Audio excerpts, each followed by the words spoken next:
Hey everybody, hello and welcome back to our channel Info Island and guys welcoming you all to another exam analysis video। और guys आज के इस video में हम बात करने वाले हैं 13th ऑफ सितंबर का आपका जो एसएससी सीजीएल का एग्जाम रहा है, जिसके गाइस फर्स्ट और सेकंड शिफ्ट के पेपर का वीडियो ऑलरेडी हम चैनल पर अवेलेबल करा चुके हैं। पूरा डिटेल्ड एग्जाम एनालिसिस उसमें प्रोवाइड करा रखा है। But guys a lot of you were asking for third shift detailed analysis, क्योंकि आपको जानना था कि तीसरे शिफ्ट का जो एसएससी सीजीएल का 13 सितंबर का पेपर रहा है वो कैसा रहा है। सो गाइस फॉर दैट हम आज का ये वीडियो लेकर आए हैं। इसमें आपको 13 सितंबर के थर्ड शिफ्ट की पूरी जानकारी मिलेगी, वो भी डिटेल में। And guys not only that, इसमें आपको एग्जाम एनालिसिस तो देखने को मिलेगा ही, उसके साथ साथ गाइस वो सारे इंपॉर्टेंट टॉपिक्स जो कि आज तक यानी कि 12, 13, 14 तीनों दिन के तीनों ही शिफ्टों में जो पूछे गए हैं क्वेश्चंस, उनसे रिलेटेड इंपॉर्टेंट और रेलेवेंट जो टॉपिक्स हैं जो कि एग्जाम में पूछे जा रहे हैं, वो पूरी की पूरी लिस्ट हम आपको इस वीडियो में प्रोवाइड कराने वाले हैं। एंड यस, उसके साथ साथ मेमोरी बेस्ड क्वेश्चंस भी रहने वाले हैं, तो प्लीज जरूर से बने रहिएगा। अब गाइज बात करें इस तीसरे शिफ्ट की, तो गाइज स्टूडेंट्स के फीडबैक के हिसाब से ना, इस शिफ्ट का जो पेपर है वो आता है आपका मॉडरेट कैटेगरी में। अगेन इजी नहीं है, डिफिकल्ट नहीं है, वो आता है आपका मॉडरेट लेवल का रहा है। लेकिन गाइज अगर हम बात करें मैथमेटिक्स की, तो गाइज मैथ्स के लिए बहुत से बच्चे अभी भी वही चीज बोल रहे हैं कि मैम बहुत ज्यादा लेंदी हो रहा है, कैलकुलेटिव बहुत हो रहा है, टाइम कंज्यूमिंग हो रहा है, कैलकुलेशंस बहुत करनी पड़ रही है, तो बहुत ज्यादा हमारा टाइम जा रहा है। तो गाइज इससे आप समझ सकते हो कि आपको अपने टाइम मैनेजमेंट स्किल्स कितनी ज्यादा बेहतर करनी है, जिससे कि आप इसको कोप अप कर पाओ। इसके अलावा रीजनिंग बहुत स्कोरिंग बता रहे हैं, इजी बता रहे हैं। अगर अच्छा खासा प्रिपरेशन है तो आप इजीली कर लोगे, नंबर सीरीज वगैरह यही सब आ रही है। इंग्लिश भी बहुत आसान बता रहे हैं, बच्चे बोल रहे हैं कि मैम इजीली मैनेजेबल है, डुएबल है। अगर सिनोनिम एंटोनिम पे अच्छा खासा कमांड है तो फिर तो भैया कोई दिक्कत ही नहीं होगी, इंग्लिश आपकी बहुत ज्यादा ईजी आ रही है। और बात करें जीके की, तो गाइस जीके में थोड़े से ना मिक्स्ड एक्सपीरियंसेस बता रहे हैं बच्चे। कुछ तो कह रहे हैं कि मैम जीके आसान है, कुछ कह रहे हैं मैम थोड़ा सा मॉडरेट है, कुछ का कहना ये है कि मैम जीके ने तो रुला के रख दिया, भगवान जाने कहाँ कहाँ से क्वेश्चन लेकर आ रहे हैं। सो गाइस जीके ने स्टूडेंट्स को एक्चुअल में बहुत ज्यादा मिक्स्ड एक्सपीरियंस दिया है। इसी के कारण हम भी अब थोड़े से मिक्स्ड, एक होता है ना डिलेमा में है, थोड़ा सा सिचुएशन ऐसा हो गया है जहां पर हम भी इस चीज को डिसाइड नहीं कर पा रहे हैं कि what exactly should we tell you about, कि भाई ये चीजें प्रिपेयर कर लो। लेकिन फिर भी नेवरदलेस हमारे पास कुछ ऐसे इंपॉर्टेंट टॉपिक्स हैं जो कि हमें प्रिपेयर कर लेने हैं, अगर हमें चाहिए कि हमारा जीके बढ़िया से बढ़िया जाए। तो गाइज आज के वीडियो में इन अ नटशेल हम क्या करने वाले हैं, हम कंप्लीट सेक्शन वाइज एनालिसिस करेंगे, जिसमें आपको रीजनिंग, क्वांट, इंग्लिश और जीके, इनके जो डिफिकल्टी लेवल रहे हैं, इनके जो गुड अटेम्प्ट्स रहे हैं, इनके जो एक्सपेक्टेड कट ऑफ रहने वाली है, उस पे आपकी सारी जानकारी हम प्रोवाइड कराएंगे। उस पे हम आपके साथ डिटेल्ड बात करेंगे, ठीक है। और ये सारी चीजें गाइज वो हैं जो भी एक होता है ना कि जो स्टूडेंट्स ने फीडबैक दिया है, सब कुछ उसी पे बेस्ड है, टोटली उसी पे बेस्ड है, बिकॉज लाइव सारी चीजें उनसे डिस्कस करी गई हैं। ठीक है गाइस, तो गाइस हम आपको और क्या बताने वाले हैं, जैसे कि मैंने अभी आपको बताया, हम आपको एक estimated topic wise memory based style example list देंगे। ठीक है, अब ये क्या होगी, इसमें आपको जो भी हमें बच्चों के फीडबैक के द्वारा अब तक के शिफ्ट के पैटर्न से मिलती जुलती चीजें पता पड़ी हैं, ठीक है, वो सारी ही हम आपको बता देंगे, जिससे कि आपको पता पड़ जाए कि पेपर में ये पूछा जा रहा है। भाई गाइडलाइंस के हिसाब से हम आपको क्वेश्चंस नहीं बता सकते हैं, क्वेश्चंस डिस्क्लोज नहीं कर सकते हैं जो पेपर में पूछे गए हैं, पर गाइस सैंपल क्वेश्चंस तो हम डिस्कस कर ही सकते हैं, राइट, जिससे कि आपकी प्रिपरेशन को आप थोड़ा सा बूस्ट अप कर सके। ठीक है, तो मिलती जुलती वो सारी जानकारी हो जाएगी। एंड नॉट ओनली दिस, आपको वीडियो में एक और बोनस पॉइंट मिलने वाला है। अब वो बोनस क्या है तो आप बोल रहे होंगे मैम बोनस क्या देने वाली है यहाँ पे। सो गाइस बोनस की अगर मैं बात करूँ ना, तो बहुत बड़ा तगड़ा वाला बोनस मैं आपको देने वाली हूँ। हम शेयर करेंगे क्वेश्चंस, स्टूडेंट के फीडबैक और एग्जाम पैटर्न के बेसिस पर जो भी हमने प्रिपेयर कर सकते थे आपके लिए, वो सारे प्रिपेयर किए हैं। वीडियो के एंड तक जरूर से बने रहिएगा, क्योंकि मैं आपको उनके आंसर्स भी बताऊंगी, और सिर्फ आंसर्स नहीं बताऊंगी, मैं आपको दूंगी एक्सप्लेनेशन, जिससे कि आपको पता पड़ सके। ठीक है, so along with answers we will be sharing the explanations also। अब बात करें ये सैंपल सेट क्या है। ये सैंपल सेट गाइस बिल्कुल आप कह सकते हो जो पेपर में आपका जो क्वेश्चन पेपर बन के आ रहा है ना, उसका जेरोक्स कॉपी मान लो। जेरोक्स से मेरा मतलब ये नहीं है कि सेम वही क्वेश्चन, जेरोक्स से मेरा मतलब है उस पैटर्न के क्वेश्चन, ठीक है, उस टॉपिक से क्वेश्चन, बिल्कुल उसी पैटर्न के, उसी लेवल के, डिफिकल्टी लेवल भी इनफैक्ट वही होने वाला है जो कि आपके एग्जाम में पूछे जा रहे हैं। और अब तक के जितने ही शिफ्ट में देखने को मिले हैं तो हमने वो ऑलमोस्ट सारे ही कवर करे हैं।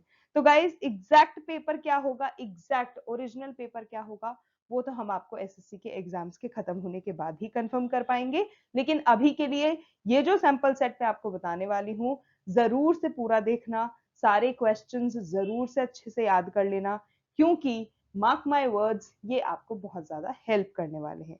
ठीक है, तो ये सारी हो गई बातें। अगर अच्छा लगा हो, इंट्रो अच्छा लगा हो, तो जरूर से चैनल को सब्सक्राइब कर लो, नोटिफिकेशन बेल आइकन को हिट कर दो, क्योंकि यार सच मानो मोटिवेशन ना तभी मिलती है जब आप लोगों का प्यार मिलता है, वरना कोई फायदा नहीं है कितने इन्फॉर्मेटिव वीडियो बना लो, कितने एक होता है ना कि अट्रैक्टिव वीडियो बना लो, कैसा ही वीडियो बना लो, जब तक आप लोग देखोगे ही नहीं, जब तक आप लोग अपना प्यार नहीं लौटाओगे, we definitely are not going to get motivated. ठीक है, तो जरूर से चैनल को सब्सक्राइब करो, नोटिफिकेशन बेल आइकन को हिट करो, वीडियोस को लाइक करो, अपने यारों दोस्तों परिवारजनों सब में भेज दो, जिससे कि उनका भी थोड़ा सा भला हो जाए।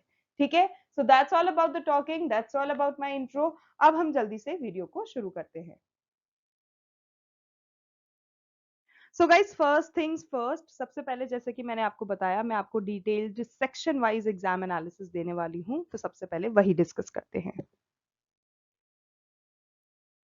Okay guys, so guys exam के क्वेश्चंस हो गए, डिटेल्ड एनालिसिस हो गई, उन सबसे पहले मैं आपको एक छोटा सा क्विक रिकैप दे देती हूँ एग्जाम के पैटर्न का। तो गाइज जो पेपर का स्ट्रक्चर है वो सेम ही था, टोटल क्वेश्चंस 100 हैं, रीजनिंग क्वांट इंग्लिश जीके के 25 ईच, हर एक क्वेश्चन 2 नंबर का था, 0.50 मार्क्स की नेगेटिव मार्किंग है, और टोटल ड्यूरेशन जो आपको दिया जाएगा पेपर कंप्लीट करने का वो है 60 मिनट। अब शुरू करते हैं हमारी एनालिसिस। सो गाइस सबसे पहले हम बात करते हैं सेक्शन 1 यानी कि रीजनिंग। सो रीजनिंग में अगर मैं देखूं तो गाइस रीजनिंग का पेपर जो आपका 13 सितंबर की तीसरी शिफ्ट का रहा है ना, वो रहा है आपका इजी टू मॉडरेट। इस डिफिकल्ट की कैटेगरी, इसको डिफिकल्ट की कैटेगरी में नहीं डाला गया है, इसको इजी टू मॉडरेट की कैटेगरी में डाला है। कोडिंग डिकोडिंग हो गई, सीरीज हो गए, 4-5 क्वेश्चन यहाँ से आ गए, एनालॉजी क्लासिफिकेशन से आ गए, ब्लड रिलेशन सिलॉजिज्म से आ गए, नॉन वर्बल में आपके पास मिरर इमेज हो गया, पेपर फोल्डिंग हो गया, फिंगर फिगर काउंटिंग हो गया, यहाँ से आपके 2-3 क्वेश्चंस बनने वाले हैं। सो अगर मैं बात करूं कि गुड अटेम्प्ट्स क्या रहेगा इस, तो गुड अटेम्प्ट्स रीजनिंग में आपके 22 से 24 मान के चलो। अगला बात करते हैं क्वांटिटेटिव एप्टीट्यूड का। सो गाइस क्वांटिटेटिव एप्टीट्यूड की जो एनालिसिस अगर हम करें तो उसमें जो क्वांट का पेपर है ये आपका मॉडरेट रहा है, आपका लेंदी रहा है। Excuse me. हर कोई बच्चा गाइज यही कह रहा है कि भाई मैम क्वांट की जब भी हम बात कर रहे हैं, मैथमेटिक्स की बात कर रहे हैं, तो भाई बहुत ज्यादा कैलकुलेटिव पेपर आ रहा है, बहुत ज्यादा टाइम टेकिंग हो रहा है, जिससे कि हमें ना थोड़ा सा मैनेज नहीं कर पा रहे हैं। भाई मैनेज कैसे करें, क्योंकि मैथ्स में भी टाइम देना है, जीके में भी स्टेटमेंट के क्वेश्चंस आ रहे हैं, वहां भी टाइम देना है, इंग्लिश में भी वो जो हमारा कॉम्प्रहेंसिव आता है, पूरा का पूरा पैसेज आता है, उसमें भी हमें टाइम देना है। तो how do we like time दे, तो दे कहाँ से? तो गाइज यहाँ पे आपके काम आएगी वो सारी टाइम मैनेजमेंट स्किल्स जो कि आपको आती होगी, जो इसकी आपने प्रिपेयर करी है while preparing your skills and practising for the exam. तो उसमें आपका सिर्फ और सिर्फ आपका फोकस, आपकी एक्यूरेसी, आपका टाइम मैनेजमेंट स्किल ही हेल्प करने वाला है। टॉपिक की बात करें तो गाइस अरिथमेटिक में अपने पास percentage, SI CI, profit and loss, time and work, TSD, ये सब कुछ आपका आ जाएगा 10-12 क्वेश्चन। फिर है एल्जेब्रा, ट्रिगोनोमेट्री, उसके गाइस बेसिक क्वेश्चन हैं 3-4, तो वो देख लेना है आपको। ज्योमेट्री और मेंसुरेशन में 3-4 क्वेश्चन हो गए, थोड़े से ट्रिकी रहे हैं। मेंसुरेशन के क्वेश्चन एक दो बच्चों ने बताया बहुत ज्यादा टफ थोड़ा सा था, तो वो चीज आप अच्छे से देख लेना। डीआई यानी कि डेटा इंटरप्रिटेशन की मैं बात करूं तो एक छोटा सा सेट पूछा जा रहा है, तो वो आप कर लोगे, डुएबल है। गुड अटेम्प्ट्स की बात करें तो 17 से 19 यहाँ पर आप मान के चलो। अगला गाइस सेक्शन 3 देख लेते हैं इंग्लिश का। तो इंग्लिश की अगर हम बात करें तो गाइस इंग्लिश का तो पहले दिन से ही बच्चे बोले जा रहे हैं मैम पेपर इजी था, इंग्लिश का इजी था, इंग्लिश में कुछ नहीं आ रहा है, इंग्लिश बहुत आसान जा रहा है, etcetera etcetera etcetera. So which is a good thing right. इसका मतलब यही है कि आपकी जो प्रिपरेशन है उस पे इतना आपने कमांड कर चुके हो चीजों पे that you are able to say कि भैया आसान था, तो ये अच्छी बात है, ठीक है।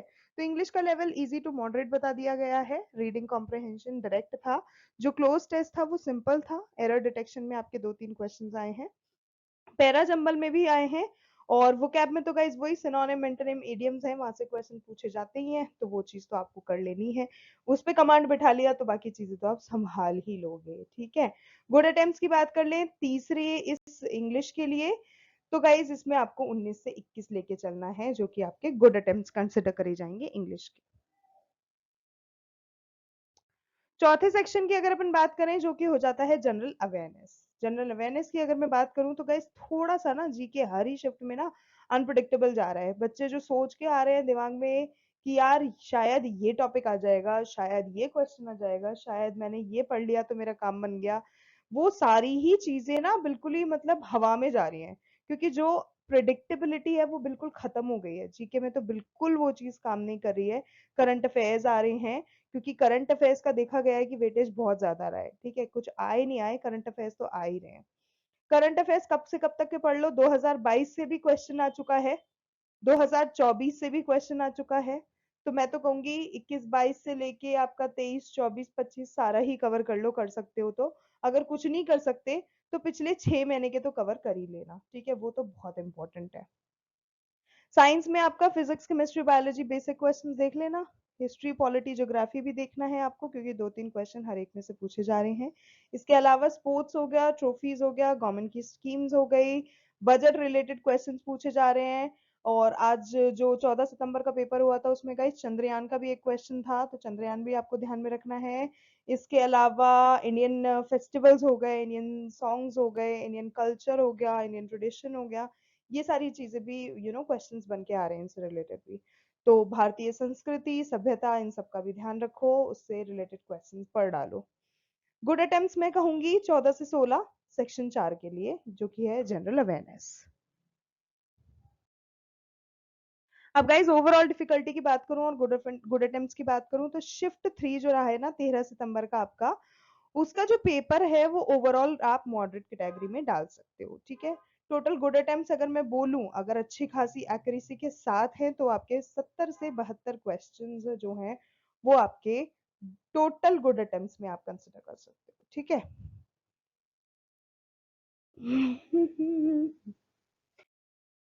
ओके, नेक्स्ट हम बात करते हैं एक्सपेक्टेड कट ऑफ की।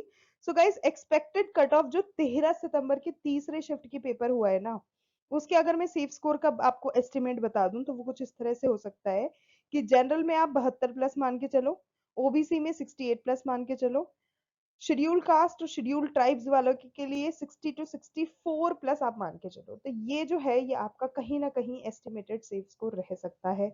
Again I am repeating this as I always tell you in each and every video of mine कि भाई ये सिर्फ और सिर्फ एक एस्टिमेट है, अजम्पशन है, प्रिडिक्टेबल है, प्रिडिक्शन है, तो गाइज ये आप मान के चलना, थोड़ा बहुत ऊपर नीचे हो सकता है, फ्लक्चुएशंस जा सकते हैं, अपने नॉर्मलाइजेशन के बाद क्या रहता है सीन, कट ऑफ क्या रहता है सीन, थोड़ा बहुत ऊपर नीचे जा सकता है, ठीक है। बट क्योंकि ये एस्टिमेटेड नंबर्स हैं, ये आपको कहीं ना कहीं हेल्प करेंगे टू प्रिपेयर योर सेल्फ, कि हाँ भाई अपना माइंड में मेकअप कर लूँ कि मैंने ऐसा पेपर दिया है, मैं इतना एक्सपेक्ट कर सकती हूँ और ऐसा रहेगा, राइट। ओके गाइस, तो ये सारा हो गया हमारा डिटेल्ड एनालिसिस हमारा 13 सितंबर का तीसरे शिफ्ट के पेपर का।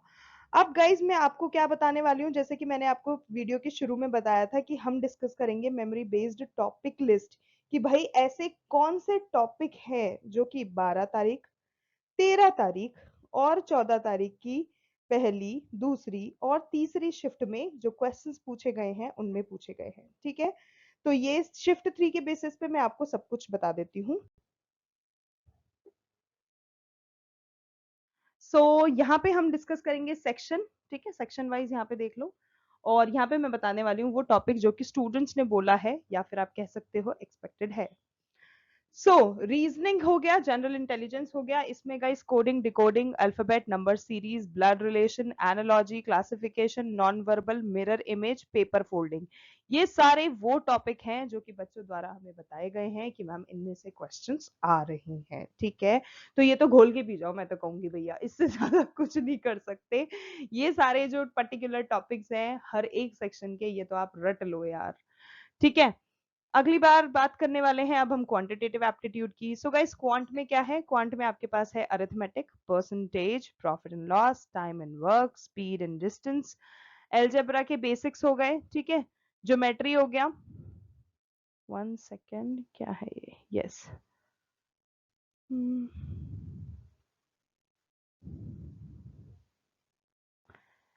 ज्योमेट्री हो गया, मेंसुरेशन हो गया, डेटा इंटरप्रिटेशन हो गया, उसका एक सेट हो गया, ये सब कुछ। ठीक है, तो ये है क्वांटिटेटिव एप्टीट्यूड का।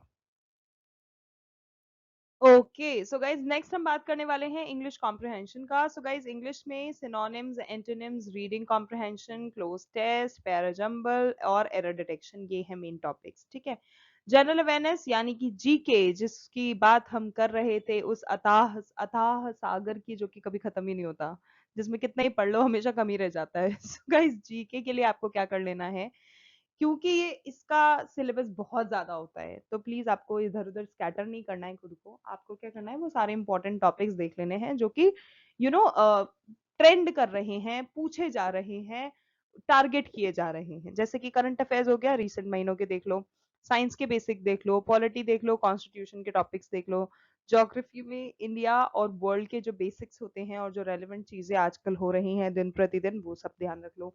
इकोनॉमी, बजट के हाइलाइट्स, स्पोर्ट हो गए, अवार्ड्स हो गए, ट्रॉफीज हो गए, ये सब कुछ देख लो, आपका जीके काफी कवर हो जाएगा। ओके गाइस, तो ये तो हो गई टॉपिक लिस्ट के बारे में। ठीक है, कि कौन से टॉपिक आपको प्रिपेयर करने हैं। अब गाइस, क्योंकि मैंने आपको कहा था मैं आपको बोनस दूंगी वीडियो के एंड तक बने रहने का, तो ये है वो बोनस। ठीक है, ये है वो सैंपल क्वेश्चंस, प्लीज, एक होता है ना कि रीड बिटवीन द लाइंस, ये है वो सैंपल क्वेश्चंस जो कि आपको 13 सितंबर के पेपर के मेमोरी बेस्ड क्वेश्चंस हैं। ठीक है, जो कि हमने 12, 13, 14 के पहली, दूसरी, तीसरी, तीनों ही शिफ्टों से निचोड़ निकाल के ये एनालाइज करा कि किस तरह की चीजें पूछी जा रही हैं, किस तरह के क्वेश्चंस पूछे जा रहे हैं, और उसके बेसिस पे हम आपके लिए क्वेश्चंस लेकर आए हैं। ठीक है, तो जल्दी से देख लो कौन से क्वेश्चंस है। सो गाइज रीजनिंग से वो क्वेश्चन, पहला number, if A is the sister of B, B is the brother of C, and C is the son of D, तो how A is related to D? ठीक है, answer क्या हो जाएगा? Answer हो जाएगा कि A जो है वो D की डॉटर है। अब एक्सप्लेन करती हूँ कैसे है। सो गाइज A और B भाई बहन हो गए, ठीक है, सिबलिंग्स हो गए ना। B जो है वो D का चाइल्ड है, सो A जो है वो भी D का ही चाइल्ड हुआ, है ना। तो ए आपका फीमेल जो है वो मदर हो गया, और डी जो है वो डॉटर हो गया। सो ए जो है वो डी का डॉटर है, ए इज डीज डॉटर, तो डीज डॉटर यहाँ पे आपका करेक्ट आंसर हो जाएगा। नेक्स्ट कोडिंग डिकोडिंग का क्वेश्चन देख लेते हैं। So guys, if cat is equals to DBU, then dog क्या होगा? बहुत सिंपल सा है, डॉग होगा आपका ईपीएच। कैसे होगा? हर एक लेटर को शिफ्ट कर दो +1 के साथ, C, D, A, B, T, U, तो फिर आपका D, E, O, P, G, H, जो कि बन गया E P H, E P H. अगला मिरर इमेज से क्वेश्चन देख लो। अगर वर्ड एग्जाम का मिरर इमेज आपको चूज करना रहेगा तो आप क्या करोगे, कैसे करोगे? ठीक है, एक यहाँ पे डिस्क्रिप्शन देख लो कि जो लेफ्ट राइट मिरर है वो रिवर्स कर देगी लेटर ऑर्डर, और जो मिरर होगा वो हर एक लेटर को visually it will appear as the mirrored shapes of MAXE। ठीक है, MAXE, जो लास्ट ई है वो लुक लाइक करेगा दिस। ठीक है, so you'd see something like this, जो कि मिरर इमेज है। ठीक है, विद द ई बैकवर्ड, तो आपका क्या बन जाएगा वहां पे? MAXE, this would be the mirror image. Okay, आपको क्या करना है next? Find the missing term. 7, 14, 28, 56 के बाद क्या आएगा? ठीक है, तो आपको क्या करना है, हर एक टर्म को मल्टीप्लाई कर दो 2 से। 7, 14, 28, 56, तो फिर क्या आ जाएगा? 112। सो 112 आपका सही उत्तर है। अब देख लेते हैं क्वांट के questions. A train 120 meter long crosses a pole in 12 seconds. Find the speed of the train in kilometer per hour. So guys, इसको कन्वर्ट कर देंगे हम to kilometre per hour, multiply कर देंगे by 18 divide by 5 into 10 into 18 by 5 equal to 10 into 3.6, जो कि हो जाएगा आपका 36 kilometre per hour. Next question, a rectangular plot has length 60 meter and breadth 40 meter. तो आपको क्या करना है, आपको एरिया और पैरामीटर निकालना है। सो इसमें कुछ नहीं करना है, आपको 60 को मल्टीप्लाई कर दो 40 से, तो मिल जाएगा 2400 मीटर स्क्वायर, जिसमें पेरीमीटर जो हो जाएगा वो हो जाएगा 2 इंटू 60 प्लस 40, यानी कि 2 इंटू 100, जो कि हो गया आपका 200 मीटर। आंसर क्या आ गया? एरिया आ गया आपका 2400 मीटर स्क्वायर, पेरीमीटर आ गया आपका 200 मीटर। अगला देखो, if sine square theta plus cos square theta is equals to 1, then find the value of 1 plus 10 square theta. इसमें क्या करना है, आपको आइडेंटिफाई करना है 1 plus 10 square theta is equals to sec square theta. तो आंसर क्या हो जाएगा? Simple, sec square theta. Next question है, shopkeeper marks a product 25% above cost price. ठीक है, जो एक्चुअल कॉस्ट है उससे 25% ऊपर वो प्राइस मार्क करता है उसका, और फिर ऑफर दे देता है 10% का डिस्काउंट। ठीक है, 25% ऊपर करके 10% नीचे कर रहा है। ठीक है, आपको बताना है वो कितना परसेंट प्रॉफिट कमा रहा है। तो कॉस्ट हम 100 रुपए लेके चल रहे हैं। ठीक है, मार्क प्राइस हम क्या कर लेते हैं, 100 का 25% लगा लो, 125 हो गया।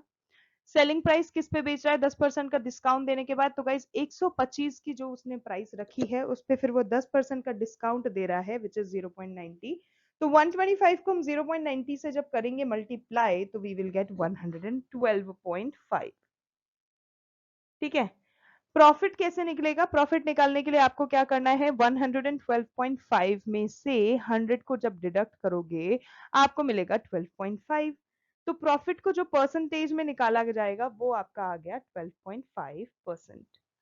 दिस इज द प्रॉफिट जो कि वो बना रहा है। अब इंग्लिश के क्वेश्चन देख लेते हैं। इंग्लिश में गाइस सिनोनिम ऑफ प्रिसाइज क्या होगा? तो प्रिसाइज का सिनोनिम हो सकता है एग्जैक्ट, एक्यूरेट, डेफिनेट। ठीक है, नेक्स्ट है एंटोनिम ऑफ एक्सपेंड। एक्सपेंड के एंटोनिम की अगर हम बात करेंगे तो गाइस एक्सपेंड का एंटोनिम हो जाएगा कॉन्ट्रैक्ट या फिर श्रिंक। ओके, नेक्स्ट आपको क्या करना है, you have to arrange the sentence to form a meaningful paragraph. Parajumble का यहाँ पे क्वेश्चन की हम बात कर रहे हैं। So parajumble basically requires the set of sentences. ठीक है, उसको करने के लिए एक मैं छोटी सी टिप यहाँ पे क्या देना चाहूंगी कि आप क्या करो, सबसे पहले ओपनिंग सेंटेंस जो है, जो कि टॉपिक को इंट्रोड्यूस करता है, उसको ढूंढ लो।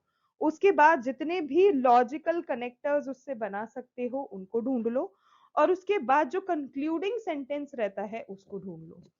एंड दैट इज हाउ आप पैराजंबल इजीली सॉल्व कर लोगे। नेक्स्ट जनरल अवेयरनेस के क्वेश्चंस देख लेते हैं, जो कि भाई बहुत इंपॉर्टेंट है।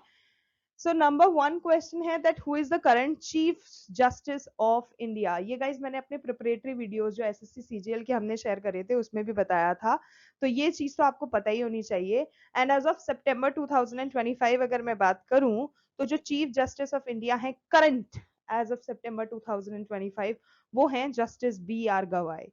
और ये जस्टिस बी आर गवाई वाला क्वेश्चन, उनसे रिलेटेड सारी ही चीजें, रोल्स एंड रेस्पॉन्सिबिलिटीज, हर एक चीज हमने हमारे एसएससी सीजीएल के प्रेपरेटरी वीडियो में देखा था, शेयर करा था। अगर आपने अभी तक नहीं देखा है तो अब जाके देख लेना, मदद तो हो ही जाएगी। ठीक है, अब बात करें कि उन्होंने टुक ओवर कब कर लिया था ऑफिस को। सो गाइस 14 मई 2025 को उन्होंने कार्यभार अपना संभाल लिया है, succeeding justice Sanjiv Khanna. And वो अपना इस कार्यकाल को कब तक निभाएंगे? तो guys he will serve until November 23, 2025। Okay guys, next question देख लेते हैं that who was the founder of the Gupta empire. So Gupta empire के जो फाउंडर हैं वो श्री गुप्ता हैं, तो श्री गुप्ता आपका करेक्ट आंसर हो जाएगा। सो गाइज एक चीज और ध्यान में रखना है आपको कि जो गुप्ता एम्पायर है उसके फाउंडर में चंद्रगुप्त प्रथम का नाम है। तो अगर आपको ऑप्शन में चंद्रगुप्त प्रथम दिया जाए तो चंद्रगुप्त प्रथम आपका करेक्ट आंसर होगा, जिन्होंने असेंड किया था इस थ्रोन को अराउंड 320 सीई एंड उन्होंने एस्टेब्लिश करा है गुप्ता डायनेस्टी को, और फिर क्रेडिट किया है with laying the foundation for significant period in Indian history, जिसको हम गोल्डन एज के नाम से जानते हैं। अगला गाइस, लाफिंग गैस किस गैस को कहा जाता है, ये क्वेश्चन आप देख सकते हैं। तो guys the gas known as laughing gas is nitrous oxide, जिसको हम बोलते हैं N2O। So this nitrous oxide, जिसको हम लाफिंग गैस से भी रेफर करते हैं, तो ये चीज आपको ध्यान में रखना है। प्रॉपर्टीज की बात करें, so it is colourless, it's non flammable gas, commonly which is used in medical and dental procedures, and anaesthetic properties के कारण और यूफोरिक इफेक्ट्स के कारण इसको यूज किया जाता है मेडिकल और डेंटल प्रोसीजर्स में। Next guys, recent union budget 2025 में किस स्कीम का अनाउंसमेंट हुआ था वुमेन ऑन एम्पावरमेंट के लिए, ठीक है। सो रीसेंट जो यूनियन बजट है वो तो आपका 25-26 का ही निकला था, जिसको फाइनेंस मिनिस्टर निर्मला सीतारमन द्वारा प्रेजेंट किया गया था, जो कि हमारी फाइनेंस मिनिस्टर हैं। उन्होंने कुछ की मेजर्स आउटलाइन करे थे, जिसमें उन्होंने एम्पावरिंग वुमेन से रिलेटेड बहुत सारी चीजें मेंशन करी थी, पर्टिकुलरली एंटरप्रेन्योरशिप में। अब कुछ ऐसे इनिशिएटिव्स जो कि उन्होंने वुमेन एम्पावरमेंट के रिलेटेड कुछ चीजें बताई थी, जैसे कि increased credit access, loans for first time women entrepreneurs and health care provisions for workers। तो ये सारे कुछ की इनिशिएटिव्स हैं जो कि उन्होंने बताए थे, मेंशन करे थे। नेक्स्ट क्वेश्चन देख लेते हैं कि first woman to win 2 Olympic gold medals in badminton.